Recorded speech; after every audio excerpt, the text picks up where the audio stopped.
more like putting things out. Whether it's see, this is what a good ESA does. She knows. She knows. This is the Apparently Autistic podcast, Where we unmask the spectrum with real voices. and real experiences. We're your hosts, Keith Holloway, And Bridget Holloway. and I am apparently autistic. Before we get started, just a quick reminder. We're not experts in anything except our own personal experiences and perspectives. Be sure to check out the important disclaimers and disclosures in the show notes. Now let's dive in. Okay, here we are, episode 2, Yep. formerly known as episode 1. Did a little adjusting along the Yep. way. Hope you guys enjoyed episode 1, which we went ahead and published a day early. Hoping to get this episode out by Wednesday as well. That depends on how my night goes, because it's Tuesday right now. So, but anyways, so our second episode, our original first episode topic was going to basically kind of introduce autism, talk about what it is, what it isn't, what autistics want it to be, and then we'd tell our story basically. Yep. So we did say that we would provide some information from scholarly sources, so we went ahead and looked up the definition of autism spectrum disorder. Yeah, so we'll start with the official definition. Yeah. And autism spectrum disorder is a complex developmental condition involving persistent challenges with social communication, restricted interests, and repetitive behavior. While autism is considered a lifelong condition, the need for services and supports because of those challenges varies among individuals with autism. Okay. So, I mean, there were several different definitions from different sources that I found. That was the one that I think is probably the least objectionable to autistic people. But like, what do autistics prefer people to understand? First thing that we want people to understand is that autism is a neurotype. Yeah. It's not a disorder. It's not a disease. You could say condition because it is our condition, but it's the way our brain works. It's like, how did some people put it? It's like a different operating system for a computer. Yeah. It's not a virus necessarily, but if you have someone who's used to a Windows computer, an Apple computer, it's going to be a little different to them. Yeah. So I think the biggest part of that for me, wrapping my head around that, was just the simple fact that we're not looking for a cure. We're not looking for something to fix it. There's no fixing needed. It's just who Right. you are. Mm-hmm. So yeah, there's no fix needed. People will argue, and there's a big argument, not argument, but there's kind of a debate between autistic adults and autism parents or autism moms, and a lot of that comes from there might be parents of high support needs autistics, particularly ones that might be nonverbal, that their parents might see that more as, oh, this is something that we need to fix. And there are definitely strategies and things that they need to learn to basically overcome some of those issues in order to just interact in regular society. yeah. But even in those cases, a nonverbal person does not mean a stupid person at all. No. A nonverbal autistic person can still be just as intelligent as a verbal person. It's just they have trouble It's how they communicating. express it, yeah. Right. So the other thing to understand is a lot of people call it a spectrum. And with that, you have people who will call it low functioning and high functioning, as though it's a linear spectrum, and it's not. There's not, kind of autism down here, or kind of autistic down here, and very autistic down here. Those are terms that are offensive, really, particularly to autistic people ourselves. High functioning and low functioning.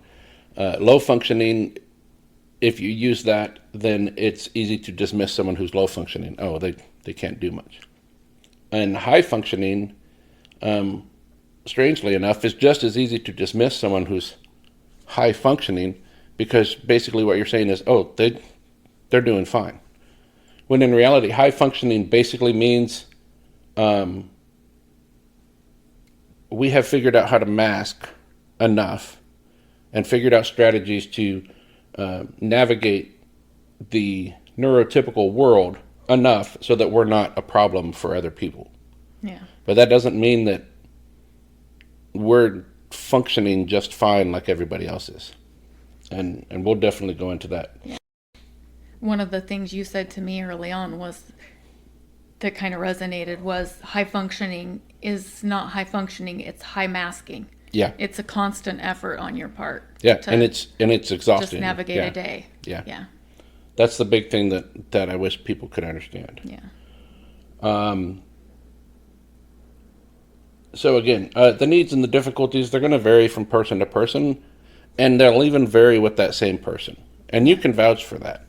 If I'm not overstimulated, I'm not, if my bucket isn't overflowing, so to speak, and we'll kind of talk about that, then I may not have as high support needs. But there are days where I'm practically nonverbal too. There are times when I'm practically nonverbal because it's just too much, Yeah, definitely. Right? It's definitely true. Oh yeah, there's days that I can kind of depend on you to be my right-hand man or do just as many of the things I do, or honestly conduct the day for me if I'm having a down day. And then there's other days that I know that it's just not the day for it. So, well, and that's the interesting thing about our relationship is we both, I'm autistic and you have MS, which can cause you to have days where you're just exhausted and don't have the energy. So, sometimes we kind of alternate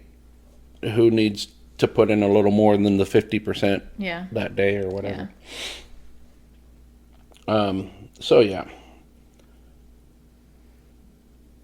And basically, we'll be mentioning a lot of these terms. We've talked about some of those already. Meltdowns.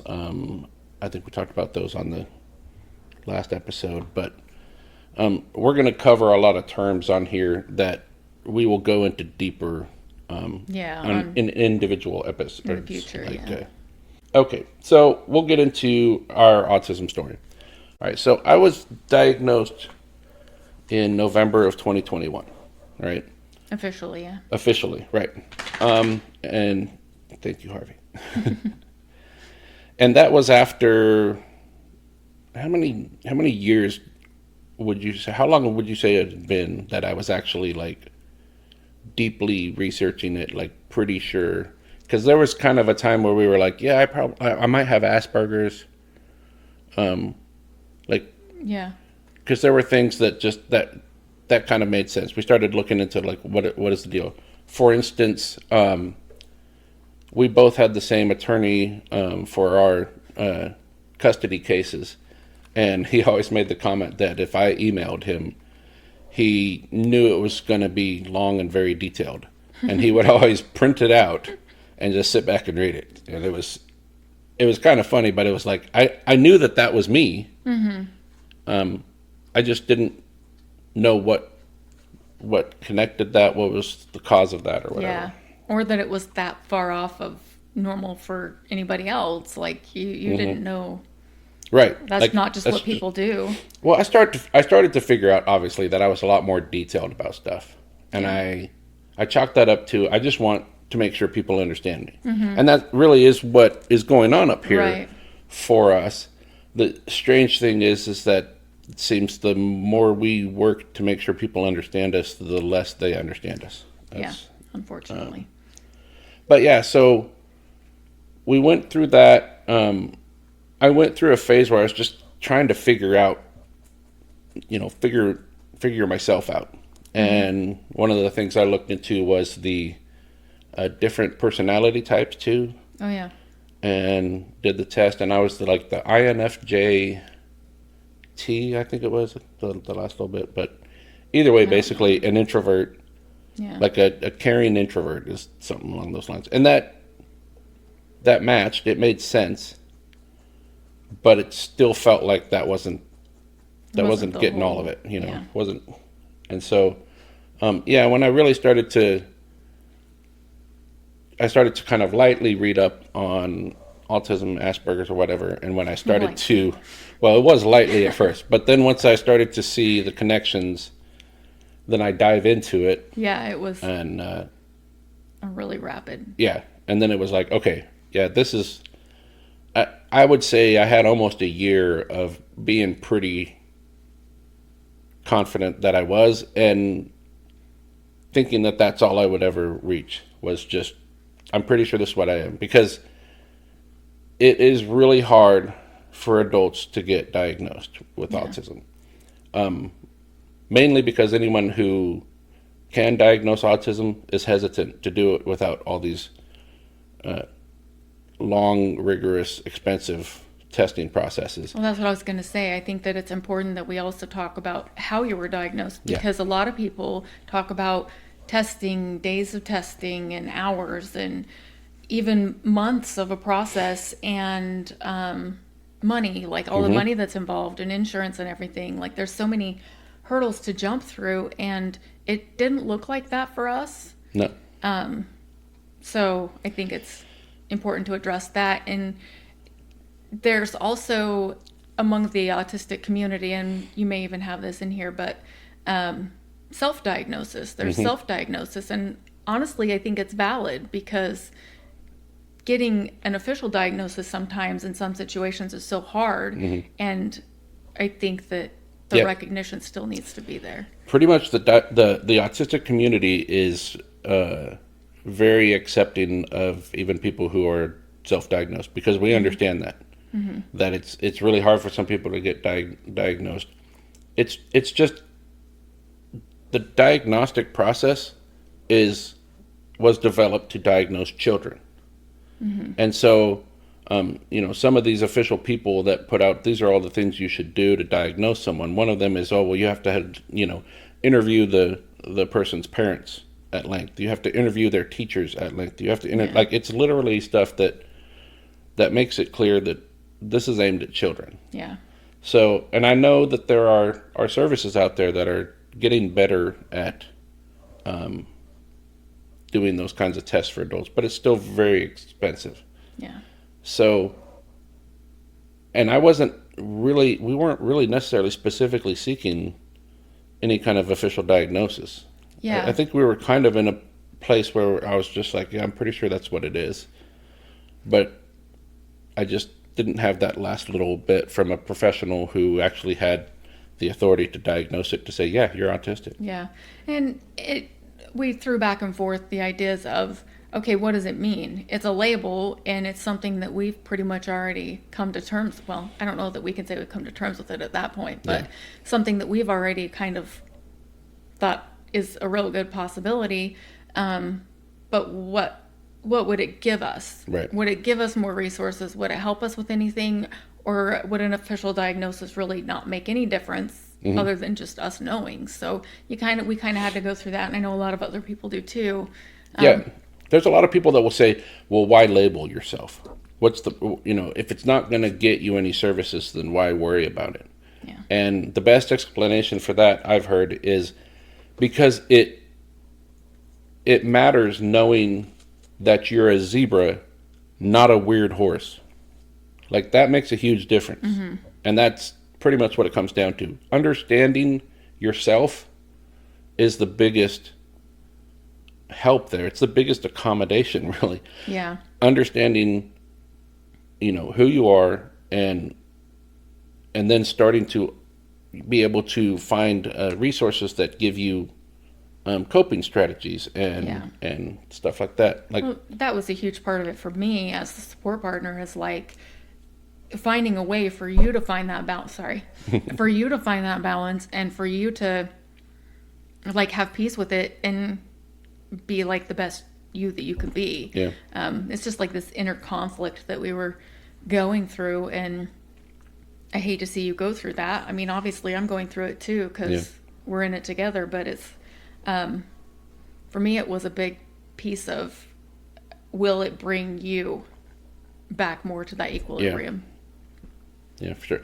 And the I think our story, at least for me, shows the importance of the actual diagnosis. That's not to say if you're self-diagnosed and you don't have the resources to get an official diagnosis that's any less valid. Yeah. But I ended up getting diagnosed by my counselor, the counselor that I was going to for therapy, anyways. And I didn't go in there to get diagnosed. As we were talking about it in one of my sessions, and I started, I was like, I'm pretty sure I'm autistic, and I started to, tell him some of the things that made me feel that way. And he said, "Oh, well, let's pull out the DSM." So he pulls out the DSM-5 and starts reading off the diagnostic criteria. And he like read through it and he goes, "Yeah." He's like, "Yep, you're definitely autistic." And just that, that's an official diagnosis. And I feel like sometimes I have to try to defend that to some people anyways. Because it's interesting when you're 40-something years old and you tell someone, I'm autistic, the first thing that they'll ask you is, who told you that? Yeah. Which, okay, like if I came up to you and said I have cancer, is the first thing you're going to say, well, who told you that? So, let me see the doctor's credentials. Right. But yeah, just that official, you're autistic, like kind of got me the rest of the way there, made it real. And that's what kind of triggered that reprocessing of my entire life. That was kind of going on as I was pretty sure I was autistic, and as I was looking at it as, okay, these things are indicators that I'm autistic. But then getting diagnosed caused me to go back and process all of that from an autistic perspective. I was going to say, fully understand. You say it kind of was going on before, but we're talking about a dripping faucet versus a running faucet. Like it kind of opened the floodgates. Yeah, like it really did open the floodgates, and it was a roller coaster. I remember driving home from that appointment, like with a tremendous sense of relief. Like it gave me the answer that I was pretty sure we had come to, but didn't have any kind of official, yep, that's the right answer. But yeah, then it sends me through this reprocessing of my life that was really rough for probably, what was it, a couple of weeks probably. I'd say probably close to 2 or 3 months even. Yeah. I ended up taking a week off of work because of the effect it was having. Because it made me start, I started thinking about all the parts of my life. And everyone thinks about something that they did 10 years ago and goes, ugh, like kind of thinks that's a little cringy. But you start thinking about your entire life, and you start thinking about all these experiences and these memories that you have, and then you go, okay, they were doing that to an autistic kid. Yeah, and traumatic memories. It makes it a lot worse. And part of it was also, at first I'm thinking, well, if they had known I was autistic, then maybe things would have been better. They wouldn't have treated me that way. But then you come to the realization of the way they treated me was bad no matter what. They didn't need to know I was autistic to know it was wrong. And that's what is important for people to understand too, particularly late diagnosed autistics, is that it doesn't excuse people that they didn't know you were autistic. Yeah. Because they didn't need to know you were autistic to know that the way they were treating you was wrong. Yeah. The other things that really shook me and still bothers me today is how my autistic traits were used against me.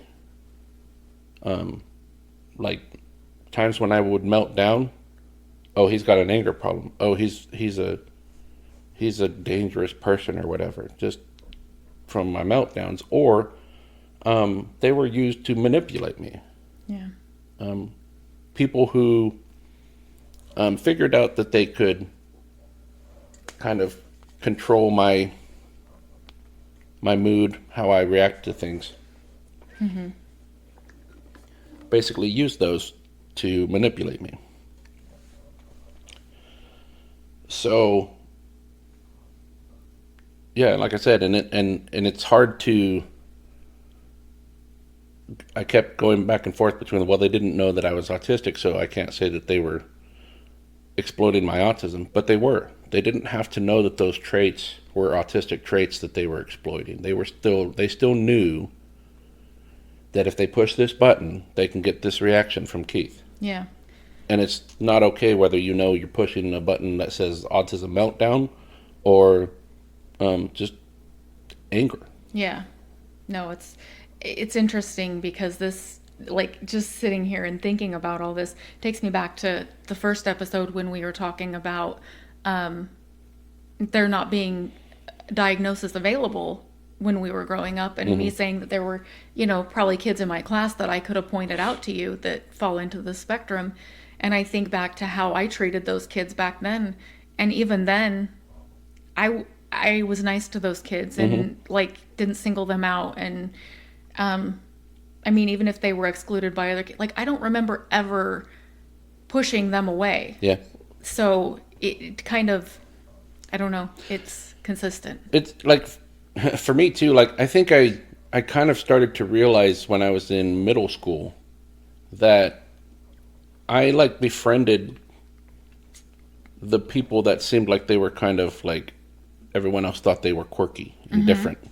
And I got along with them and I befriended them.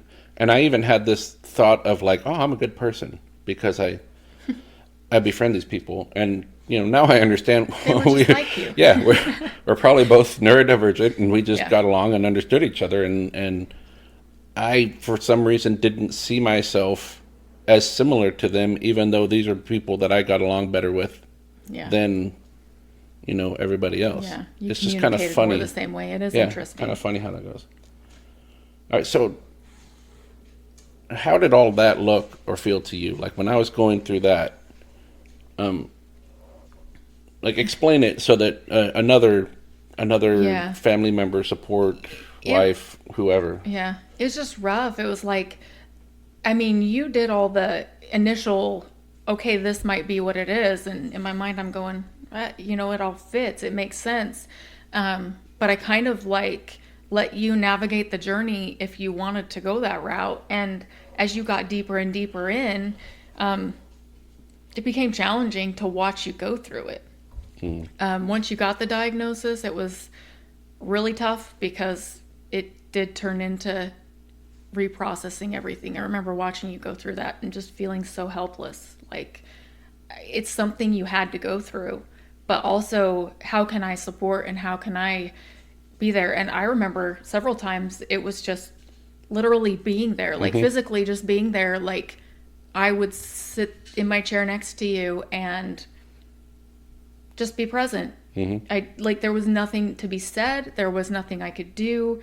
There was no way I could help you, but just to let you know that I was still there. And yeah, from my perspective, that's what I needed. That's what I knew you could offer that would provide any kind of support to me. Because I knew that you couldn't go back and change things. You can't erase things, and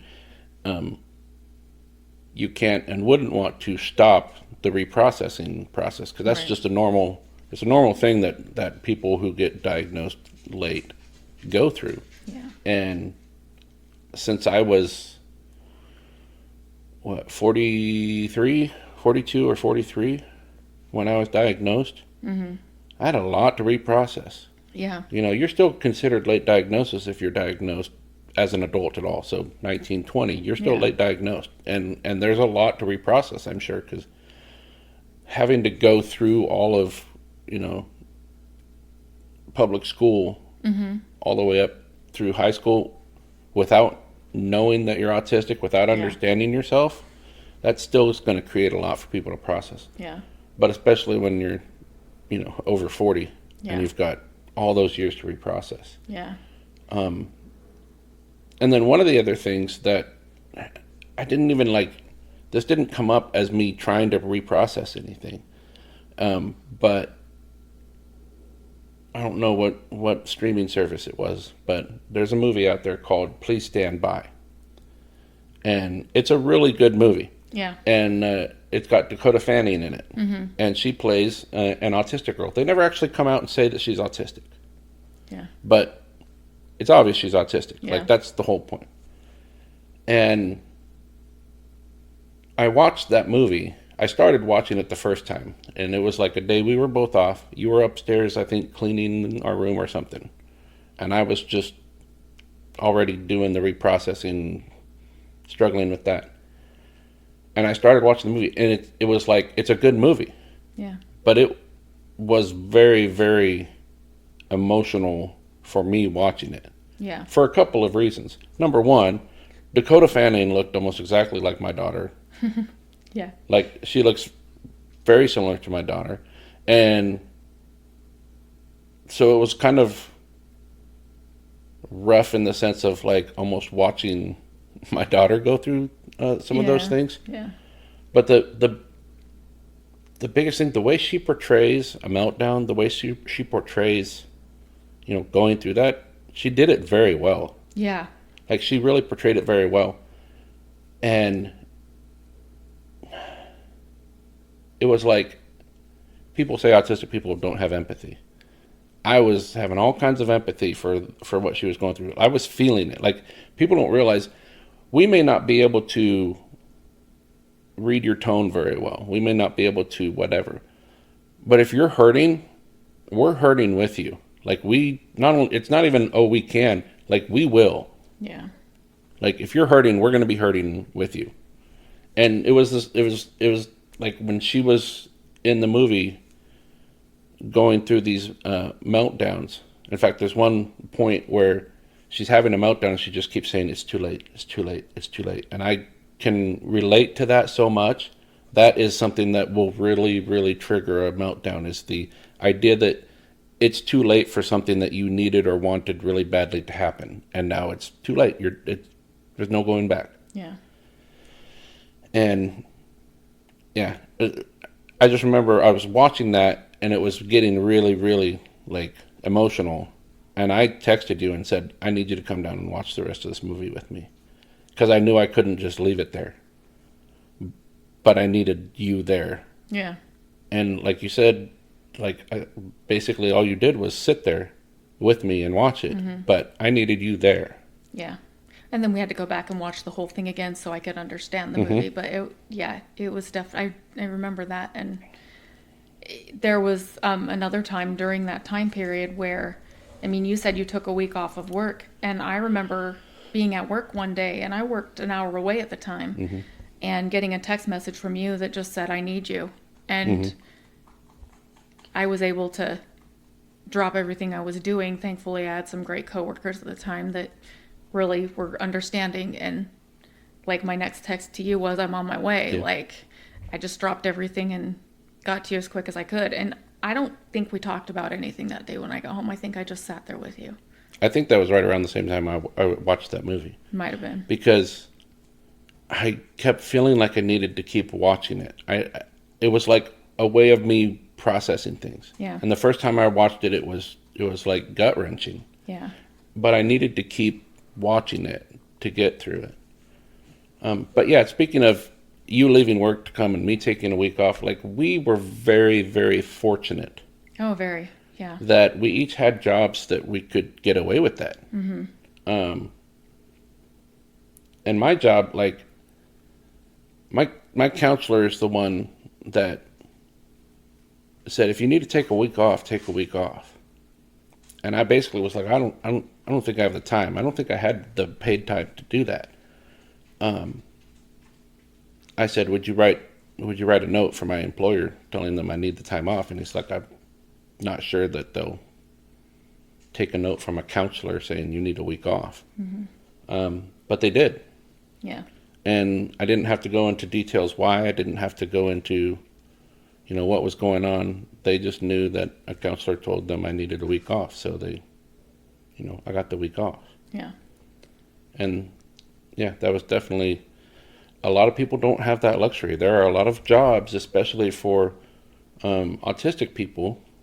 They tend to, and like, not all of them, obviously, but no matter what job you have, usually your employer knows there's something different about you, and a lot of times that will almost mean you get less of the benefit of the doubt. You get less special treatment, kind of more or whatever. under a microscope. Yeah. Yeah. So something like that might cause even more problems at your work if it's not one of those jobs. Like, if this had happened while I was still working the ramp, like, that job was you come to work. Yeah. They basically treated it like if you were sick, that was your fault. It's your job to be healthy. Well, and we already know that it's hard for a lot of autistic people to keep a job long term, and that all goes back to understanding social cues and social norms and what's expected of you from a boss or a figure of authority, or to work with a team. Like, there's so many things that go into it, so it's already hard enough to get and keep a job and feel like you're being productive and bettering yourself, and then to run into situations like that where you just need a minute to breathe. We were very lucky. Yeah. Well, and that's actually a good segue into talking about basically like some of the signs of my autism that we can look back and see, or some of the effects that it had on my life, even though we didn't realize it was autism. And one of those first biggest effects was being able to keep a job. When I was younger, I went, through several jobs. I started out as I think my very first job was a stock boy at Cloth World. I worked there. My brother had worked there. My sister had worked there before me. And it was an easy job. And honestly, I left that job because I realized the manager was doing some shady stuff, and I didn't want to be still working there when all of that came out. But no, I before I even knew I had autism, I realized that there seemed to be this pattern going on in my life where I would get into a decent job or a decent position, and then there would be this feeling of stuff building up and building up and building up and building up and building up, and then there would be an explosion. There would be something, that happened. And it's not the same thing, and we're not talking about violence. We're not talking about anything like that. But it was big enough to disrupt my job and disrupt my life. Yeah. Well, from an outsider's perspective, somebody that doesn't know you on an intimate level like I do, you're a big guy. You have a loud voice. You can come across as very assertive in certain situations. So when those moments arise and you feel the need to go into that protective mode, you can be quite intimidating. Yeah. And I think that because you don't like to show the gooey soft side of you to other people. Like, I'm sorry I said that on camera. But I don't know, it's just interesting to me to watch other people react to you. And it's like you said earlier, using your autism against you, using burnout against you. Oh, that's anger. No, that's just him not able to. Not being able to regulate. Yeah, right. That's the biggest thing that has been used against me is when I'm melting down, I lose volume control. Yeah. Even in those situations, it's just noise, like you said. But it's been used against me because I'm a big guy and I'm yelling now. And it's not that much more of a leap in people's minds to think that I must be violent. Yeah. And long before your diagnosis, early on in our marriage, I remember not knowing really how to navigate it and not knowing you as well as I know you now. And we had, normal couple argument one time, and I remember you getting loud, and I was just like, for me, it's like escape the situation because I have to process. And I went to go into the room, and you saw me as coming at you, like trying to attack you. And literally you just tried to give me a bear hug so I didn't attack you. That's how scary you are in those moments is It's literally all noise. There's nothing physical to it. You'll defend yourself by trying to dampen the threat, but you're not going to come out swinging or throwing punches or anything. It's just, Right. there's no physical element to it. It's all just volume. And That particular incident that you're talking about was like a big whoa moment for both of us, because we were both triggered about past experiences, Yep. past relationship that you had been in, past relationship that I had been in, and like you said, yeah, it wasn't even a conscious thing. My brain saw you. I think we were actually in the room and you were trying to leave, and I was standing near the door. I wasn't trying to block you at all, but the way you were coming at me, my brain took that as you're about to get hit. And the way I would defend myself in those situations was the first thing I'd do is close the gap.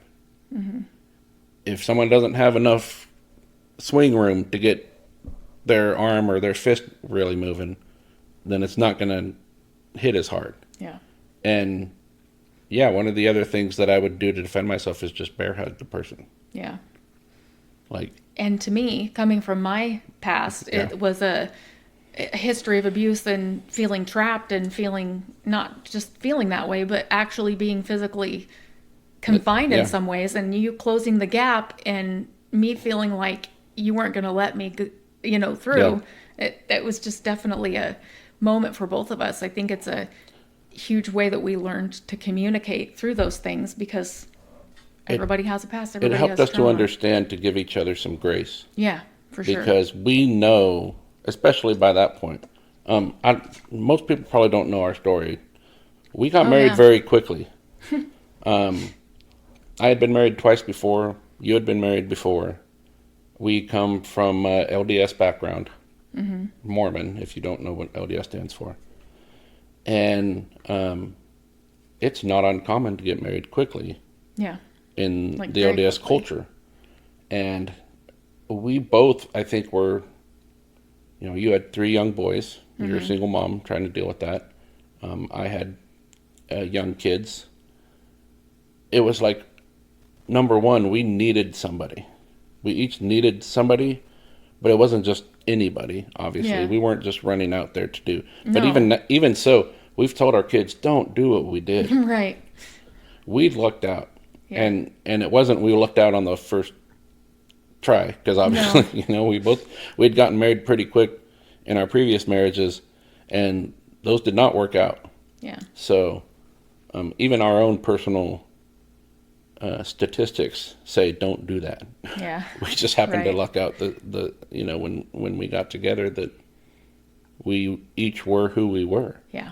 Because it's very easy for other people to take advantage of us. Yeah. If we were like that. People ask me all the time how we met, and I always hesitate to answer because I'm not going to lie to them, but we met on the internet. But I always say, but I don't recommend it. Don't, we just got lucky. It's funnier than that. We didn't just meet on the internet. We met on LDS chat. And we were both raised in an LDS world. And by that point, I no longer considered myself Mormon. I had actually had my name removed from the records. And I don't think you necessarily considered yourself not Mormon anymore, but you were definitely not very active and not as devout as I had been when I was. Mm-hmm. So yeah, we were still getting to know each other. Like, yeah, we very much were strangers. We got married 3 months after we first started talking. And this is 3 months of long distance relationship. Right. I was still in Utah and you were in Ohio. Mm-hmm. So we met talking on November 13th. The first time we met in person was Christmas Day of that same year. So best Christmas present I ever got. About a month later, we spent a week together. I came home on New Year's. And then at the beginning of February, you came to Utah to visit me and meet my family. Mm-hmm.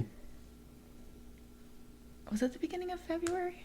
It would have been the end of February because we came back with you. No, you were going to come back with me. That's a whole other story. Oh, yeah, that's right. It was the beginning of February. Yeah, and then because it was the end of February when you guys actually came to Ohio, and we got married on March 1st. So it was very quick, November 13th to March 1st. And we did not know each other at all. No.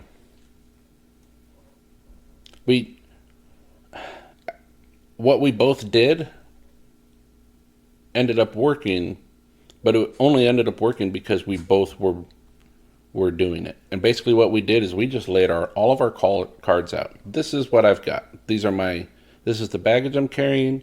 This is the life I come from. This is the history I have. Mm-hmm.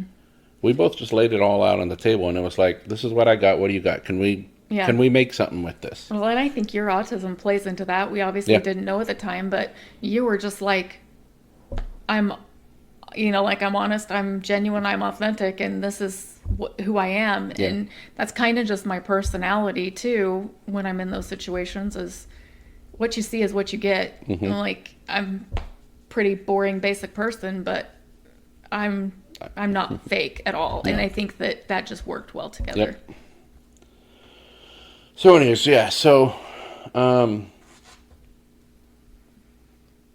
talk more about some of the signs. So a lot of the reprocessing that I did and learning about typical autistic traits, the ones that are pretty common across the board, because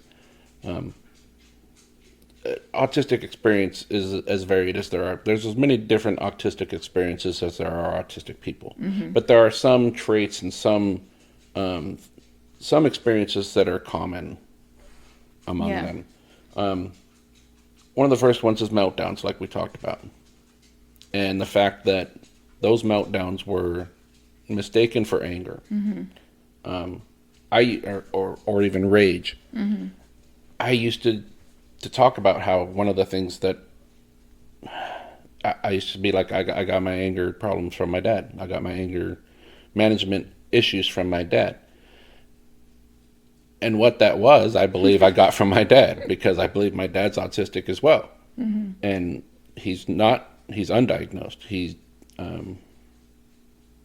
might even take offense to me saying I think he's autistic, but it's not certainly what I wouldn't try to offend someone else by saying they're what I am. No, it's just I believe that's the case, and so an acknowledgement of the situation. But again, those were what I now recognize as meltdowns were seen as anger management problems and mm-hmm. rage. Related to meltdowns is burnout, mm-hmm. and I now realize that the explosion that drastically affected my life, my job, or whatever, my relationship, were burnout. Yeah. So meltdowns are when you're overstimulated, you're pushed to the point where you lose the ability to regulate, and you might have outbursts. You might basically, a meltdown is going to be more like putting things out, whether it's see, this is what a good ESA does. She knows. But yeah, meltdown is more like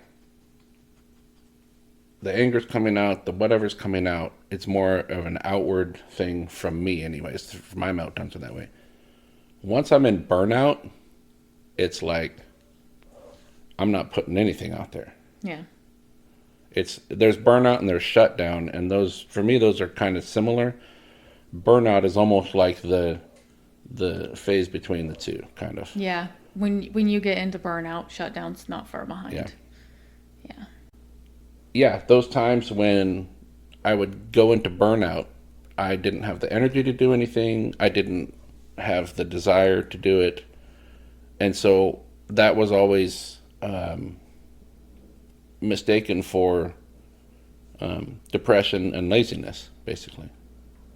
And I think that's a common thing that autistics get diagnosed with depression, and it is a comorbidity for sure anyways. Yeah.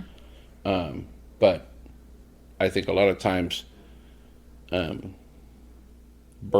or shutdowns or whatever are seen as evidence of depression when it's not depression that's fueling it. That's driving it, yeah. But the depression is valid too, because it's easy to be depressed and stressed out when the world you live in doesn't fit you. Right. When everything around you is, so that's valid too. Yeah.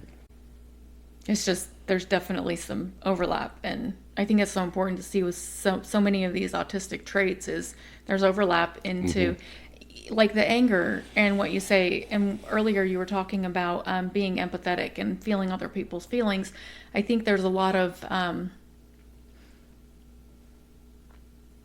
don't even know what they're called, what it's called, but like narcissistic personality disorder and things like that are hidden behind an autism label. And a lot of the traits that come out with narcissism aren't true to autism. Right. So it's like, okay, the behaviors this person is exhibiting, maybe you're looking at something more here, because my experience, and I'm obviously not a professional, we've said that before, but is autistic people aren't hateful and mean like that. It's just, there's just some overlap, and you have to be careful with what. Well, there's a lot of people that I think believe there's more of an overlap there than there is. Yeah.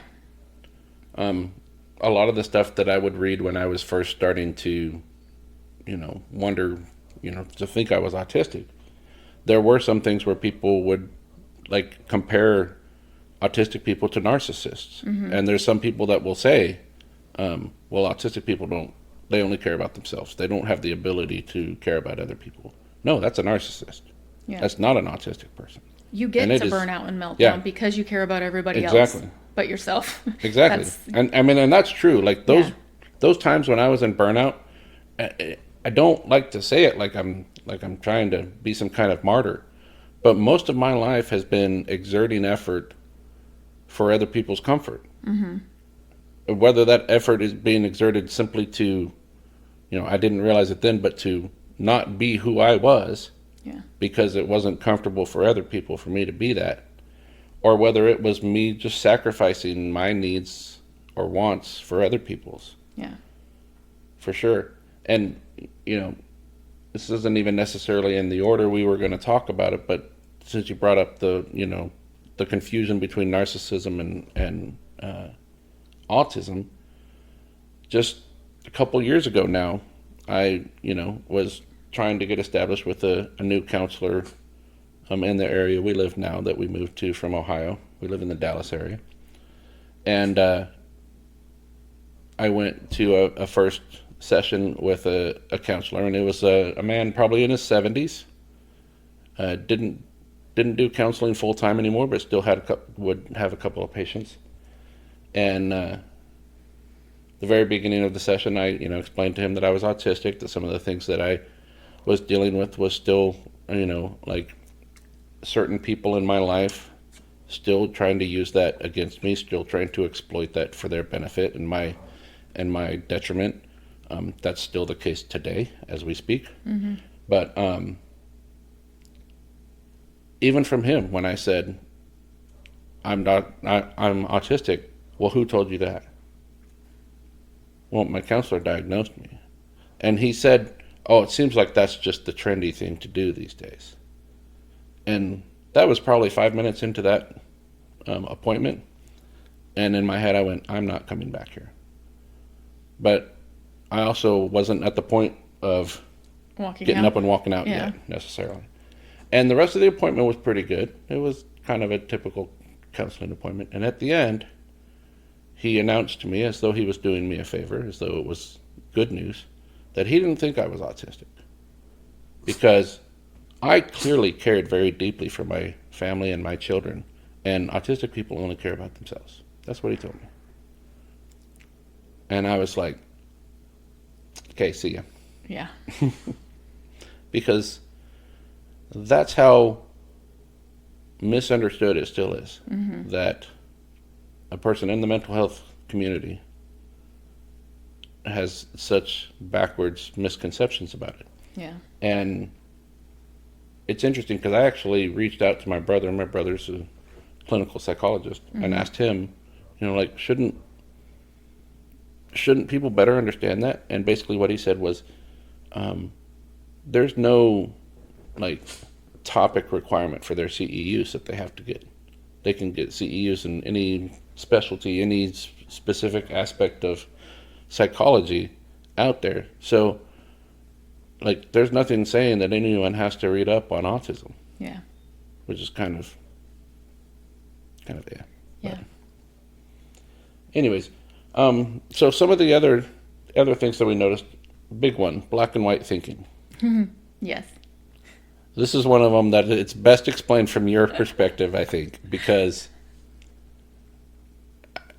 that's just how I think, and I still don't think I can fully understand and appreciate the difference between my black and white thinking and neurotypical thinking.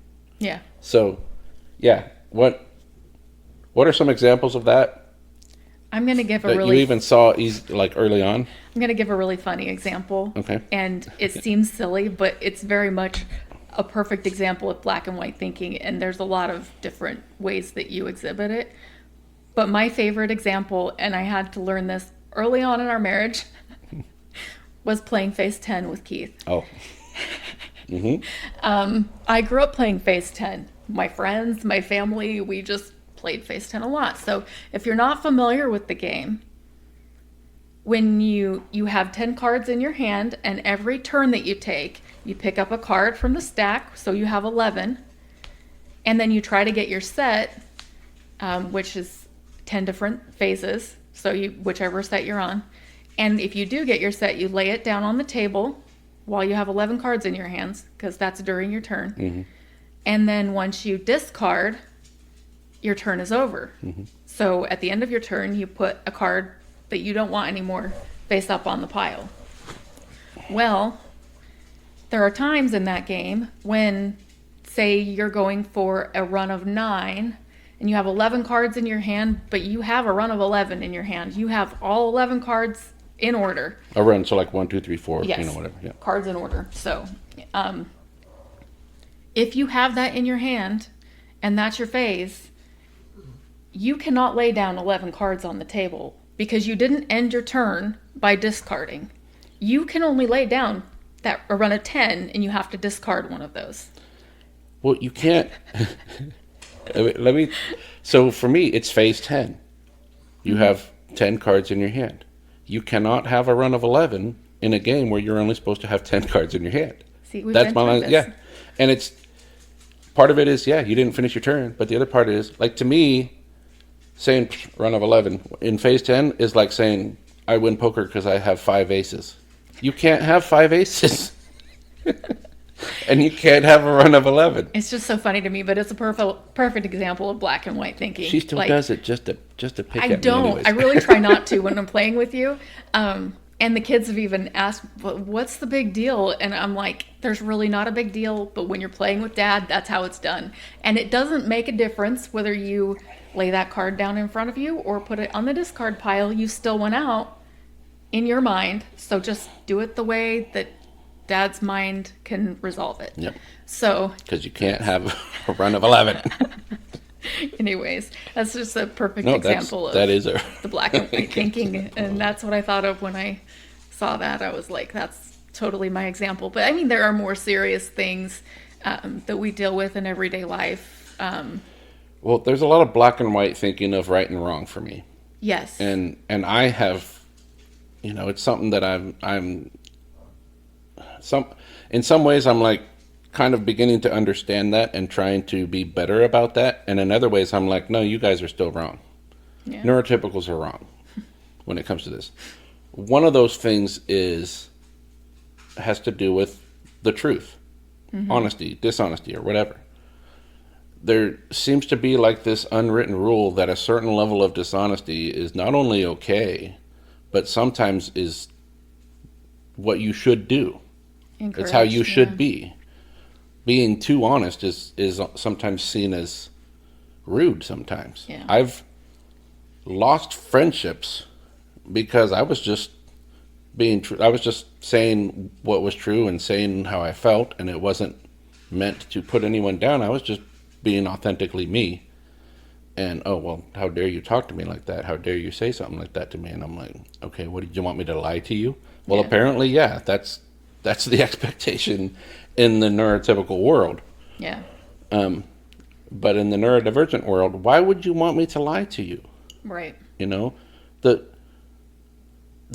best service you can do to me is be honest with me no matter what. Right.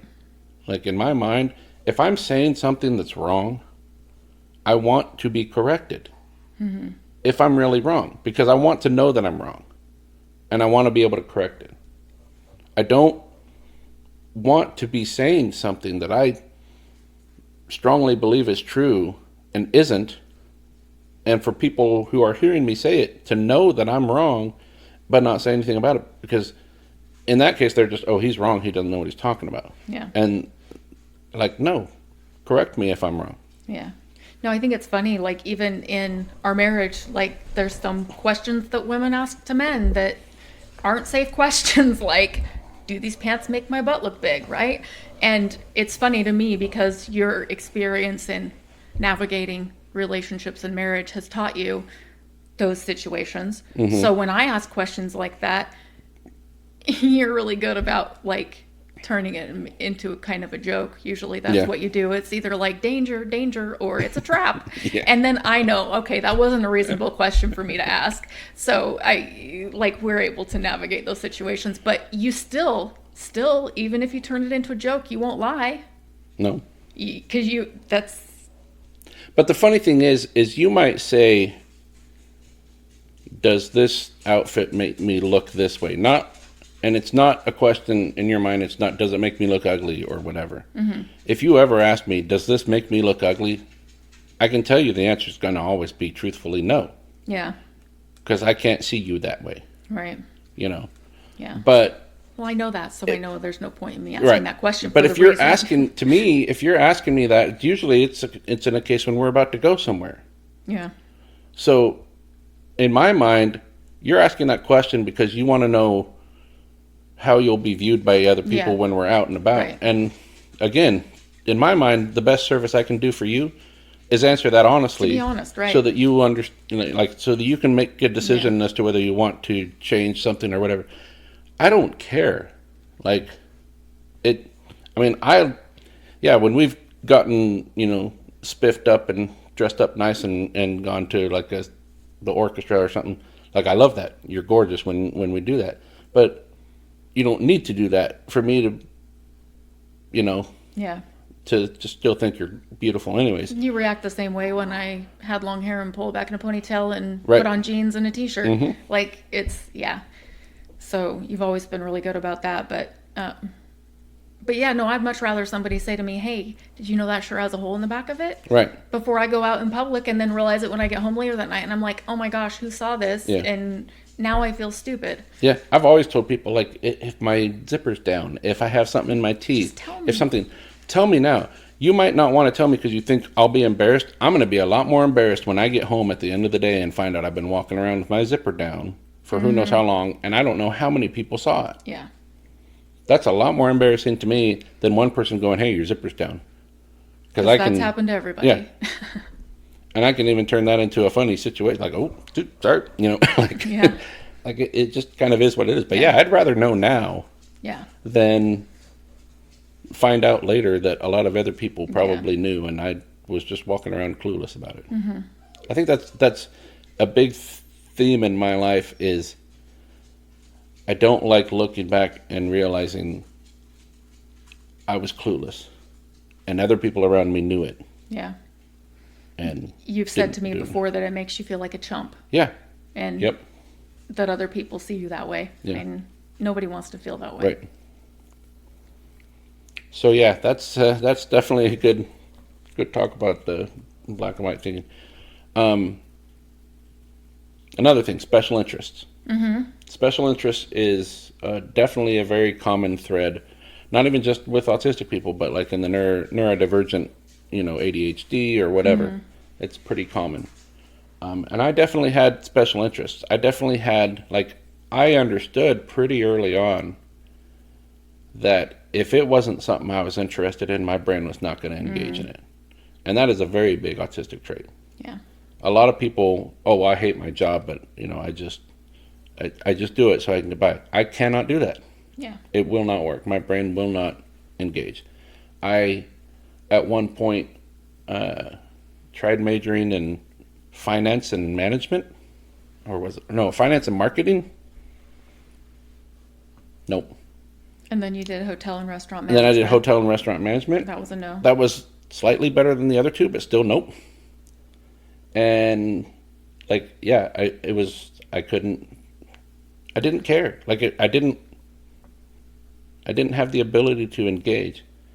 And then I went to EMT school and breezed through that. Mm-hmm. Because EMS and firefighting were one of my special interests. Yeah. And I'll still tell people I'm a really, really lucky person because I've been able to work in like dream jobs, like that I dreamed about being when I was a kid. Yeah. I wanted to be a firefighter ever since I was in kindergarten. Mm-hmm. And my parents will grow out of that because most little boys want to be firefighters. Yeah, but right. obviously most don't grow up to be that. But I wanted to be that, and I became a firefighter. Mm-hmm. And I was, I was working in the emergency services, either as a firefighter, an EMT, or a 911 dispatcher for 17 years. When we met, you were working full-time as a firefighter, making how much an hour? $11.50 an hour. $11.50 an hour. You were working a 24/48 schedule. Yep. And I mean, money was tight and starting out was rough, but I remember thinking several times and even saying to people, you know what, he loves his job and he comes home and he doesn't bring it with him. Mm-hmm. And I can't ask for more than that. So that was a big thing for me is, yeah, you weren't making very much at the time, but you never complained about your job. You loved what you did. Yeah, I did. I loved going to work. I loved being the person that other people called when they needed help, and I loved being able to be the one to help them. Yeah, it's very And I fulfilling. still miss that. Yeah. I miss that a lot. I am not in a position physically to be able to do that job anymore anyways. Yeah. But yeah, I loved that job. And yeah, I always told people, I was like, I'm not doing this for the money. If I was after money, this is not the job to have to be after money. Even if I was actually getting paid what what some of the other firefighters in our department were getting paid, because everybody worked the same full-time schedule, but some of us were called shifted part-time. And basically all that meant was you're working the same schedule, you're doing the same job, but you're getting about half pay. Literally. Yeah. So, Yeah.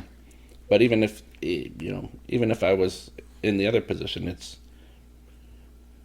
regular pay for a firefighter is not worth it if all you're looking for money. It is money. Yeah. You become a firefighter because it's who you are. Right. And they always say that, like, once a firefighter, always a firefighter. I still very much have a firefighter mentality. We have a lot of firefighter stuff in our house because that's still very much who I am. Yep. But like I said, I get to kind of work two dream jobs. Another one of my special interests was aviation, airplanes. My two favorite toys as a kid was my fire truck and my Fisher-Price airplane. Remember those Yeah. Fisher-Price little people airplanes? And I mean, I would have them coming in on a perfect glide slope, going into land. Like, I would always play with that. I had a really, like, one of those really basic, cheap plastic toys that, you could still get them in stores for like maybe $2. Those were some of the best toys. And I had an Army helicopter. That was one of those. That was a lot of fun that I played with. Yeah. In fact, it's funny. Your dad loved the show MASH. Mm-hmm. And as a kid, I loved the show MASH. Yep. But in reality, I loved the opening of the show MASH. That was it. With the helicopters coming in, it combined, aviation with helicopters coming in, EMS with them, working to help people. One of the things that I always also kind of credit with getting me interested in EMS and that side of things was that my oldest brother is my half brother.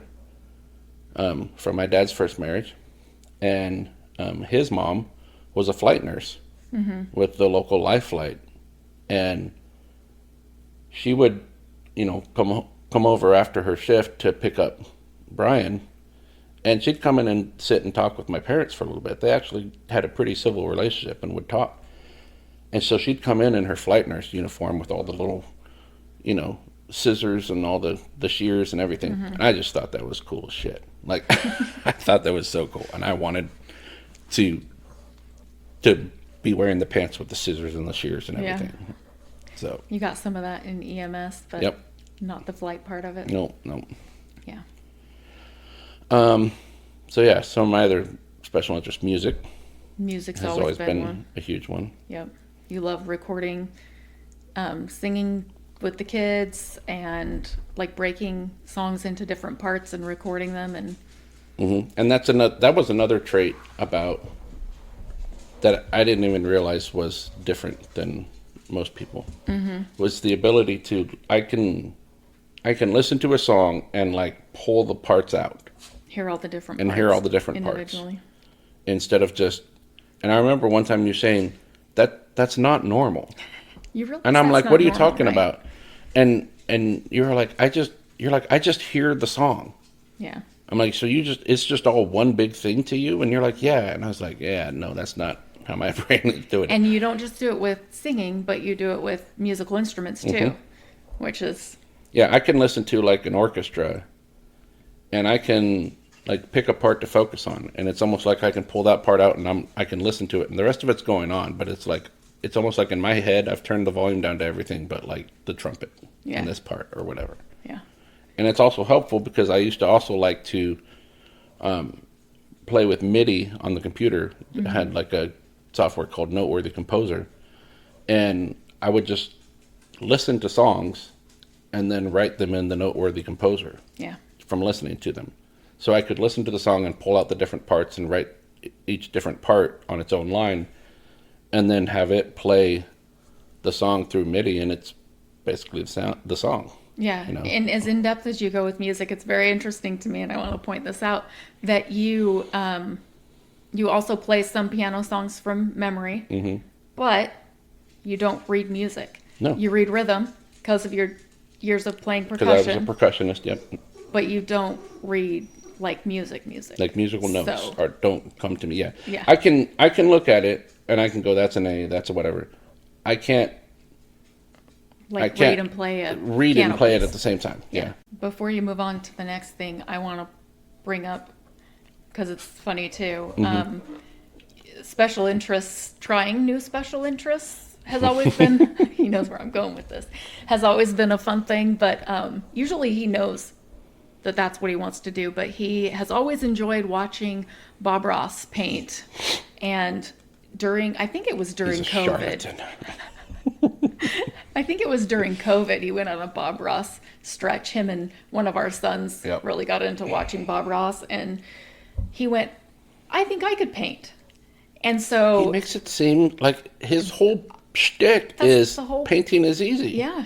And follow my simple steps. So for Christmas, you got like brushes and canvases and some paints, and you had this whole thing set up in the basement. And I remember coming home from work one day, and you're like, Bob Ross is a charlatan. Yep. And it did not work as easily as the painting stuff is in a box in the garage, and it says dreams of a painter that never were. Yep. I still think someday I might try pulling those out and just try doing whatever I feel like doing on instead of trying to replicate Bob Ross. Instead of trying to replicate Bob Ross. Idea. And that way, whatever it ends up being, who cares? Because I could still see that being a relaxing thing for me.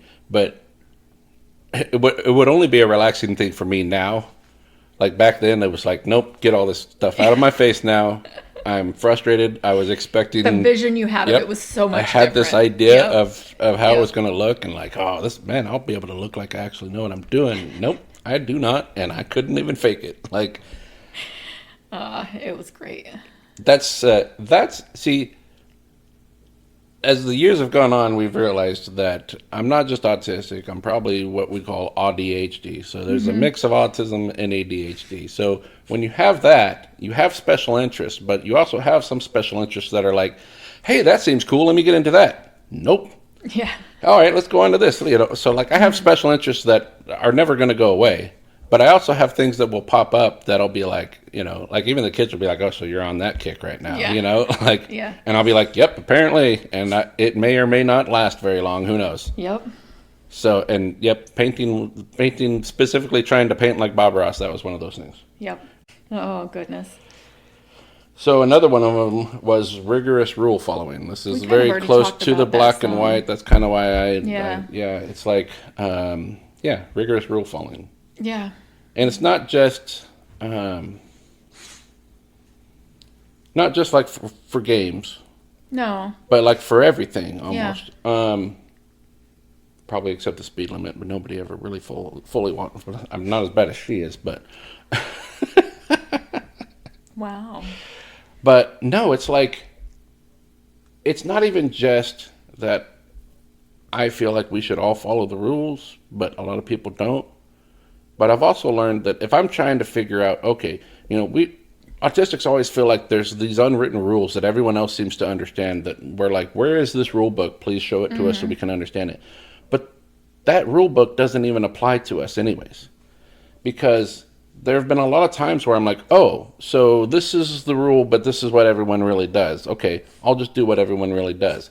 And then I do what everyone really does, and nope, you broke the rule. And somehow I'm the one who, like you're the bad guy. And I'm like, but literally everybody does this. I was just trying to go along with what everyone else does. Go with the flow of traffic. Right. So it's not even a case of I didn't learn this unwritten rule unless there's a whole lot more fine print to that rule that everyone still understands and I don't. It feels like it doesn't even apply to us. And I think some of that, had no plans of bringing this up, but it just came to my mind. Some of that could be attributed to another guy in the autistic community who actually did the artwork for our logo. Mm-hmm. His name is Nathan McConnell. He does a growing up body comic, which is pretty cool. But he also is talking about this idea of the Uncanny Valley. And what that mostly based on is the idea that AI could never fully imitate humans. Like there's always going to be something about AI that's going to be off that'll be enough to make people realize there's a difference. And he's basically saying that applies to autistic people too.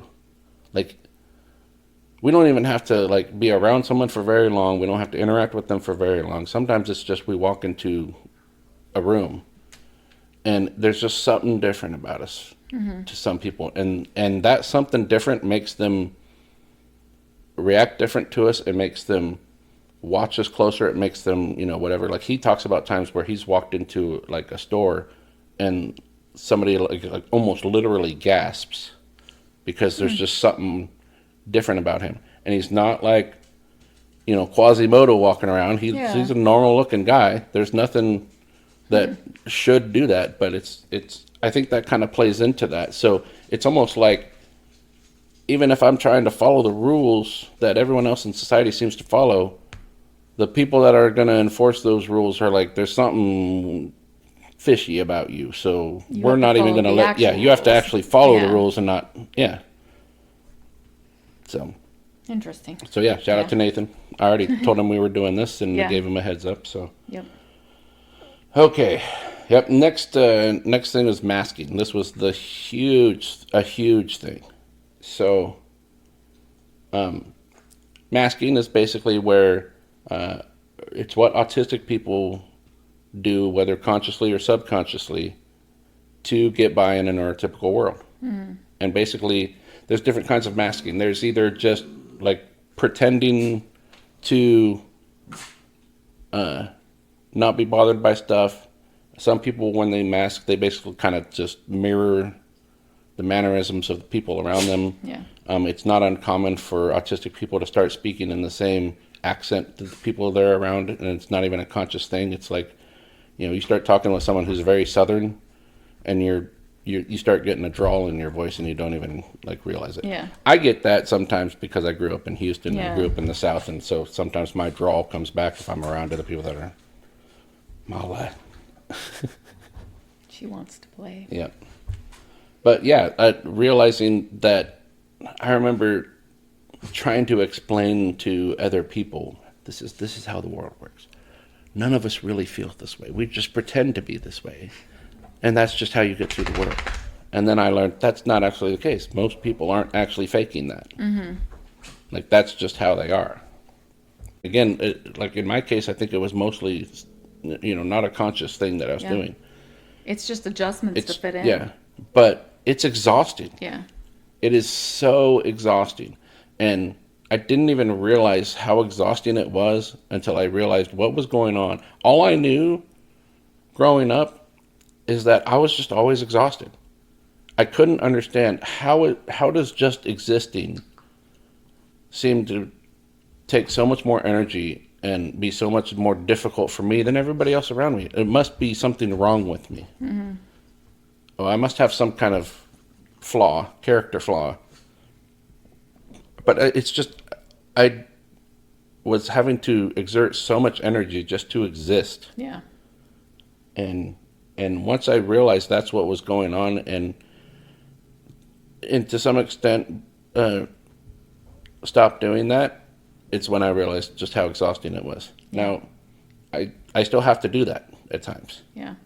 Well, I hear stories about people finding out that they're autistic and unmasking and some of the challenges that presents. And we've had kind of in-depth conversations about it. And like, what does unmasking mean to you? And do you ever feel like you ever want to go completely unmasked? And I think that your view on it is in some situations you'll always find it necessary. Yeah. Like work situations or social situations, sometimes it just will always be. But at home, in your safe space, you don't want to have to. Right. And I think that that's kind of... And it's, this is like the first relationship I've been in. This is the first home I've been in where I can feel safe enough at home to not feel like I have to mask. Yeah. The other thing is that when you are a late diagnosed autistic, like I am, you get to a point where you're like, well, who am I then? Is my whole personality a mask? What part of that is a mask and what part of it isn't? It's really hard to take off a mask when it has kind of melded to your face, so to speak. Yeah. And that's kind of how it is when you're in your 40s and find out that you're autistic and that, you've been masking a lot, but if you take off the mask, what's there? What's left? How much, like if you pull off the mask, will that pull off some of the real you or vice versa? Yeah. It's just, and I think that's something that I'm still, kind of dealing with. Yeah. And I think it's something that a lot of people in relationships that are late diagnosed deal with. And I've heard from like support groups and things that I'm a part of is the unmasking and going, do I really know this person? It's not the same person that I was with before. And to be fair, in some degree, it's not. Yeah. But it's not fair to ask them to continue to be something that they're just pretending to be in the first place. And it's not their fault either.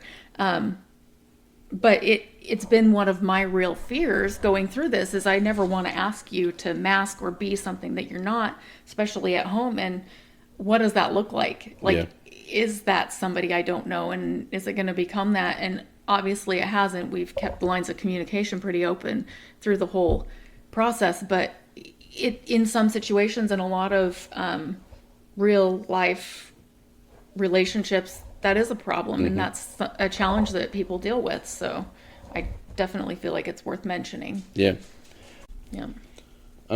The biggest thing about masking that I want people to understand, though, is that masking is not for our benefit. We are not masking for our benefit, except that maybe it's just a case of it keeps the attention off of us. Yeah, it passive doesn't, least resistance. Yeah. So that's kind of for our benefit, but mostly our masking is to make other people comfortable. Yeah. And in a ideal world, no one should have to do that. Everyone should just be able to be who they are, and everyone else accept that. Yeah. Okay, another one of the things, stimming. So this is when I was first really starting to learn about common traits in autism and learned about stimming. I was like, I have been doing that my entire life. I tap on everything. I drum on everything. I chew on almost everything. Like, I'm twiddling my thumbs. Like, little things like this even is stimming. And it's funny because it's fun, I guess not ha-ha funny, but we talked about in the first episode that my mom worked with autistic kids. And so she had a lot of experience with that, but it was more high support needs autistic kids. And when I was going through this, self-discovery, at one point I told her, I think I might be autistic. And she was like, oh, no, you're not autistic. And one of the first things I was like, but I've been stimming my entire life. Mm-hmm. Well, everybody stims a little bit. Was that the camera? Yes. Yep. The camera just shut off. So, this may just be an audio podcast this week, or this episode. So stimming, yeah, that was definitely one of the things that I saw. Kind of one of the last ones we were going to talk about is sensory issues. Yeah. Sound is a big sensory issue for me. Mm-hmm. I can hear everything, and it's like I can't put some of it aside and just ignore it. Which is funny because when it comes to music, I can pull the pieces out and focus on one. It's not that I'm ignoring the rest, but I'm focusing on this one. But those are all different sounds that go together. It's an organized sound. Yeah, it's an organized sound. If I walk into a grocery store and it's really busy, that's a whole bunch of sound that doesn't work with each other. It's consonant, it's dissonant, it doesn't go together. Mm-hmm. And so that creates there's just too much going on there. Yeah. For me especially. Yep. Any No. What are some sensory things that you've noticed about me? Mainly the sound thing. Just sometimes light. Oh, you know what else? You need darkness. Texture is a big thing, particularly with food and clothing. But I hate tomatoes. And I hate tomatoes because of those slimy little seeds that are in it. That's probably the biggest problem with tomatoes.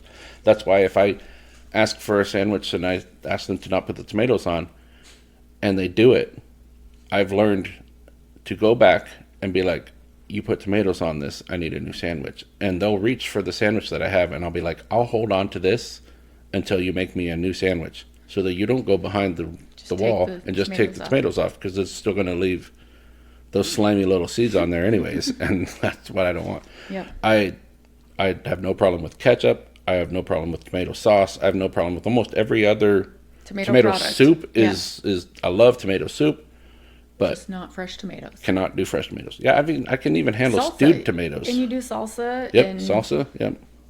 Yeah. But fresh tomatoes, no. That's kind of funny. That's a big no. But yep. The other big thing that I started to. The other part of the reprocessing is the what ifs. What if I had been diagnosed as a child? Mm-hmm. What would have happened? Would that have given me more support? Would I have gotten more support that I needed and possibly been able to do better in life, to succeed better in life? Mm-hmm. Or would that have been seen as a reason to not expect as much from me? I think the answer to all of that is yes. It's kind of the in my old job, when people would start going down a trail of what if, I would always come back to, we could play the what if game all day. This is what we're dealing with now. This is what we have in our hand, and you were late diagnosed. You can't live in the what if you were diagnosed early in life. Would you have gotten more support? Because I think the answer is yes, but it would have also been more difficult for you in a lot of ways. And the non-diagnosed till you were older road led you to where you're at now. So what if is a slippery slope. Yep, for sure. It's a natural thing to wonder. I just think it's a slippery slope, and we need to catch ourselves and not. Right, and that's part of the roller coaster of the reprocessing, because you can slip down that slippery slope, but then go, you know what, it doesn't matter. Because one of the things that I've said, especially now, is that I wouldn't want to change anything in the past. because I am really happy with where we are right now. Yeah. I'm really happy with our relationship. I'm really happy with our job situation. Mm-hmm. And I don't know what one little thing being changed in the past would mean that we never met, or that we wouldn't be where we are now. Yeah. So I can look back and go, there's a lot of things that happened to me that were wrong and should not have. Yeah. But at this point, I wouldn't go back and change it. That doesn't mean that anyone who mistreated me is off the hook. No. You know, it's kind of like it's similar to, you know, I'm no longer a firefighter because of shady stuff that other people did. Mm-hmm. Because, like I said, we were the group of firefighters I was in were doing the same job as the others and getting paid less. And when we finally fought for equal treatment, that's when I ended up getting laid off. Yeah. Very, very conveniently. And I fought that as discrimination all the way up to the State Employee Relations Board in Ohio. Mm-hmm. And lost that fight. Yeah. So that's what caused me to need to just have a complete career change. That's what caused me to be able to get into aviation and eventually get to the job that I have now, that I thoroughly enjoy and make really good money at. Mm-hmm. So I remember one time just talking with my sister and being, you know, like, I think it was something like, it's like halfway through February and I've already made as much this year as I did it a whole year as a firefighter. Mm-hmm. And she made the comment of, well, then I guess you should thank them for laying you off. And I was like, no, I'm not thinking. They screwed me over. Yeah. They don't get credit for the fact that I picked myself back up and ended up in a better situation than I was. Yeah. So, okay. So what advice would you have for other loved ones, partners, of someone who is late diagnosed? Having gone through what you went through, what are some things that you wish you had known? What are some things that you found work well for you? I think a lot of it I've kind of touched on, but part of it is just like being there. Mm-hmm. One of the biggest things I think is learning how to communicate, talking things through. Like, I actually have learned through this that I have to like tell you what my needs are. Mm-hmm. And I sometimes have to ask you directly, okay, what do you need right now? Mm-hmm. Or tell me how I can help you, because sometimes everything I do to help doesn't help, and I'm like feeling so helpless, and really all I have to do is just use my voice and say, mm-hmm. what can I do to help? And sometimes the answer is nothing. Yeah. Like, there's nothing you can do right now to help me. And just like putting in that constant effort and being present. And one of the things that I probably lacked in that I could do better, but I definitely recommend, is like learning as much as you can about autism and different types of autism and like traits. Well, I was diving into it and then info dumping on you about it. Yeah. So I can understand why, in your case, you probably felt overwhelmed by it all in the first place. So yeah, I mean, in some ways it was overwhelming, but I'm not saying that in a negative way, but you're probably right. That's probably why I didn't dig into it myself more. Yeah. But yeah, just being support and being flexible. Like, Yeah. there are so many times when things come up in our everyday life, and I just have to be like, okay, I'm the one that can process this mentally. And a perfect example of this was one day you're getting ready to go to work, and the container that you use to put your food in there's not one in the cabinet that's clean. Mm-hmm. And there's some in the fridge with leftovers in them.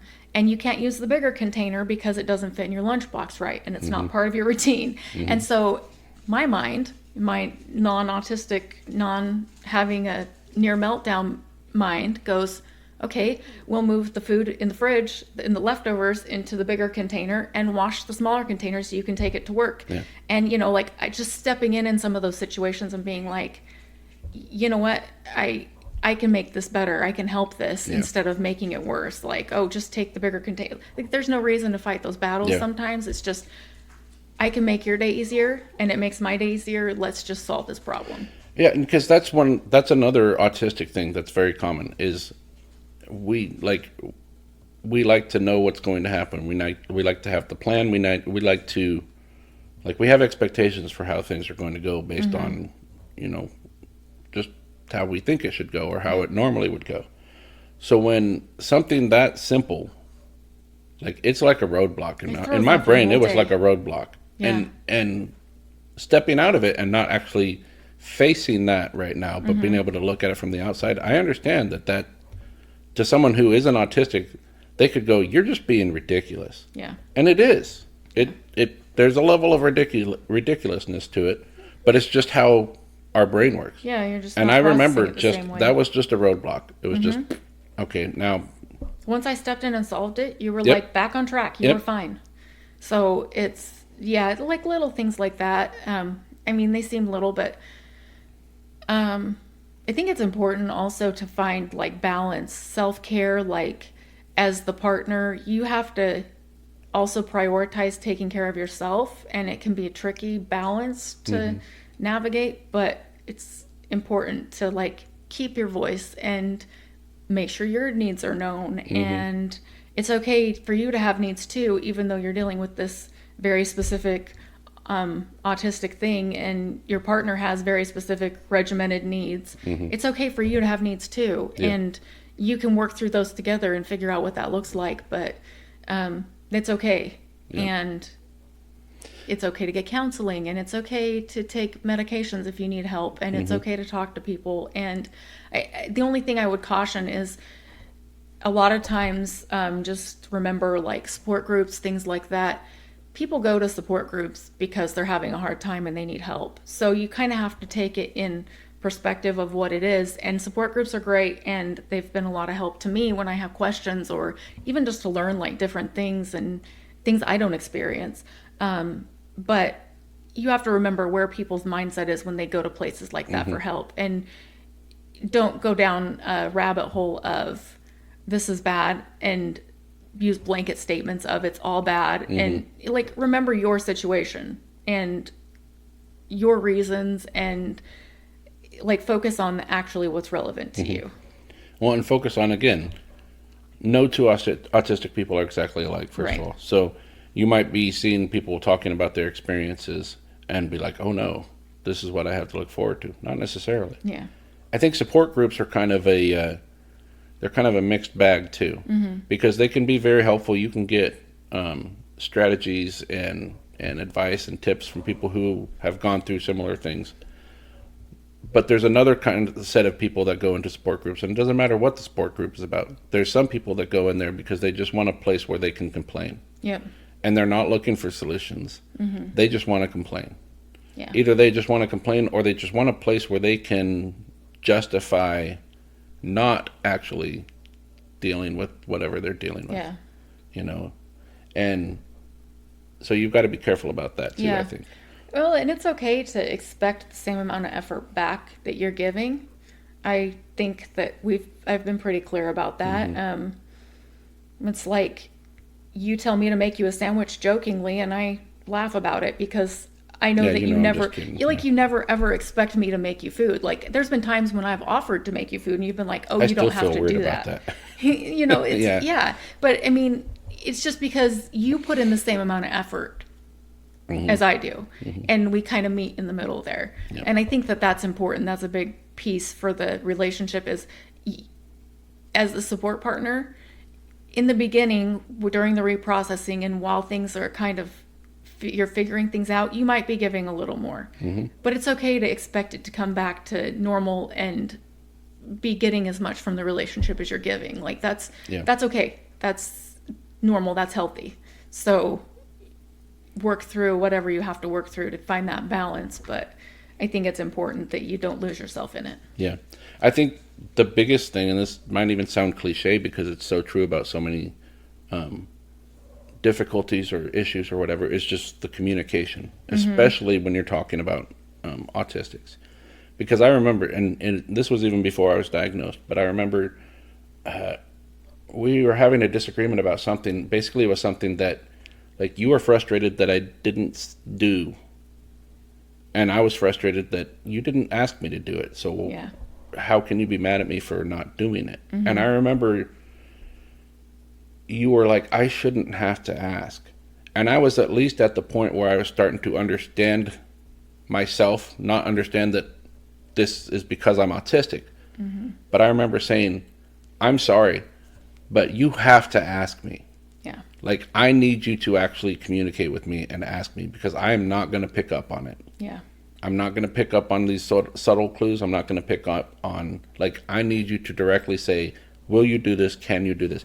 Because I will gladly do that. Like, I think that's something that plays into the misconception that autistic people are selfish, because if it's not in front of us, if it's not directly told to us, we're not going to be thinking about it. Yeah, it just it doesn't mean I occur to don't you. care about you. Yeah. I'm just completely unaware.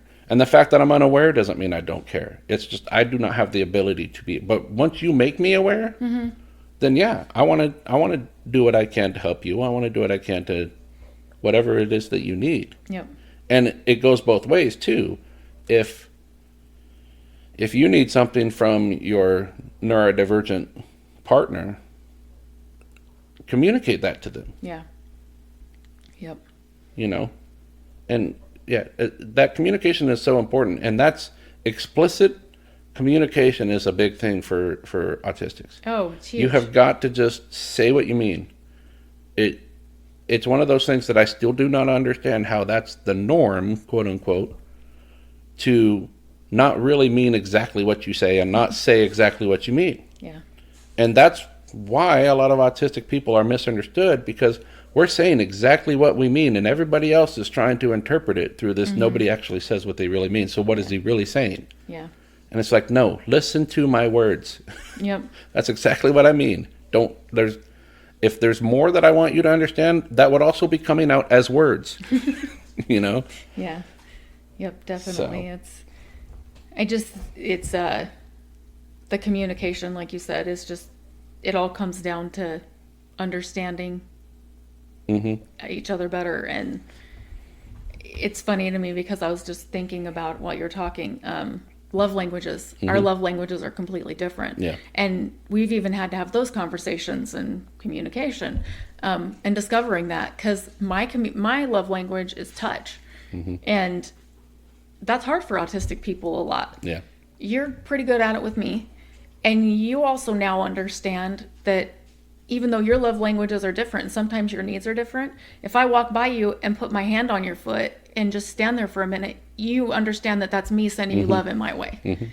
And I also try to send you love in the ways that you need it, and vice versa. Like, it's all communication. It's all blending those needs, but equal effort on both parts, I think, is, yeah. I think if you have I don't even want to say it this way, because I don't want to imply that people wouldn't have a good relationship if it's not the case. But I think there are a lot of cases where autistic people who, like, generally we don't like touch. And generally speaking, if I don't know you, I don't want you touching me. Even if you're an acquaintance, I don't want you touching me. Yeah. But there are people who get an exception to that. And my spouse is an exception to that, and my children are an exception to that. Like, most of what I've done in my life has been for my kids and my family and my wife. Like, that's not even trying to sound like a martyr. That's what I wanted to do. That's what has driven me. Whatever I've done, that has been the drive. Being in the presence of my kids brings me, joy and happiness. And unfortunately, that fact, being well known by other people, was used to hurt me intentionally. But yeah, in those cases, I love wrestling with my kids. I love playing around. I love hugs from every single one of them. I do not want to hug anyone else in this world but my kids and my wife. That's it. Like, I'm like, in the fire service, it was like a family thing, kind of. There was a brotherhood there. And so under certain circumstances, I might give someone a hug, but it was still a little uncomfortable. Yeah. But I would be willing to do it. Yeah. But the only people I have given hugs and actually felt a benefit from that Yeah. is my kids and my spouse, for sure. Yeah. Well, like we said, we went so long the camera gave out. Yeah. It's definitely probably been even longer than the last episode, I think, but we'll see Yeah. what I can edit it down to. Yep. And just like a glimpse into our life and our coming into autism experience, but hopefully like in the future we'll keep episodes a little less personal and stick more to things that help benefit everybody, but I also think personal experience is a big part of that. So well, and like I said, when I was going through this, one of the things I wanted to see and hear was real autistic experiences. I wanted to hear real autistic voices. I didn't want to be told about myself by someone who had no personal knowledge. And you know, it, especially when you're going through it, it becomes your special interest. So I don't doubt that if there's people out there going through a similar situation, that they'll watch every bit of it or listen to every bit of it, because you know, when it's what you're looking for, when it's the information you're craving, people will do it. And that's my biggest point for wanting to do this is I know that I wanted to hear real autistic voices, and I wanted to hear real experience from people who like the neurotypical partners or whatever. Because usually if you're late diagnosed, there's a real good chance that you're in a marriage with someone who isn't neurodivergent. There's a good chance that you're with someone who is too, and that's why you get along. But so I think it's really important, especially if people are late diagnosed, that they can hear these real voices and hopefully be able to connect and understand. Yeah, for sure. It makes sense to me. Well, that's pretty much it for this episode, I think. As always, please leave us some comments. If you want to comment about how your experience is the same or different or whatever. If you have any questions for either of us, feel free to leave those in the comment section wherever you're viewing this. Suggestions, we're always willing to learn more. So yeah, definitely give us your feedback. We're in this to learn and grow, and hopefully if we can help anybody along the way, that's even more of a benefit. So like I said at the beginning, I'm hoping to get this together and put out by tomorrow. It helps that I usually work nights and I'm off tonight, so I'll have all night to do that. But it also doesn't help that I've had about an hour of sleep since I got home from work. So we'll see how that goes. If I don't get it out tomorrow, it'll probably be soon. And then we're going to try to get on a regular schedule of publishing new episodes on Wednesdays. And I've kind of been trying to come up with a production schedule of an episode, pretty much. Next week we're going to talk about meltdowns. Going to get more into meltdowns and try to talk about more specific experiences, what leads up to them, ways to recognize them. Oh, cool. Those are more details and maybe some resources that we can offer next week when we put that out, but something to look forward to. For sure. So like this episode and subscribe to listen to more episodes and follow us wherever you are, subscribe wherever you are. Those are the things that will help grow the audience the most. And to me, that's the biggest thing here. So if you listened this far, we appreciate it. Again, please keep checking in with new episodes, and we will talk to you again next week. This podcast is for informational and educational purposes only and does not constitute medical advice. Please consult a qualified healthcare provider for diagnosis or treatment of autism or related condition.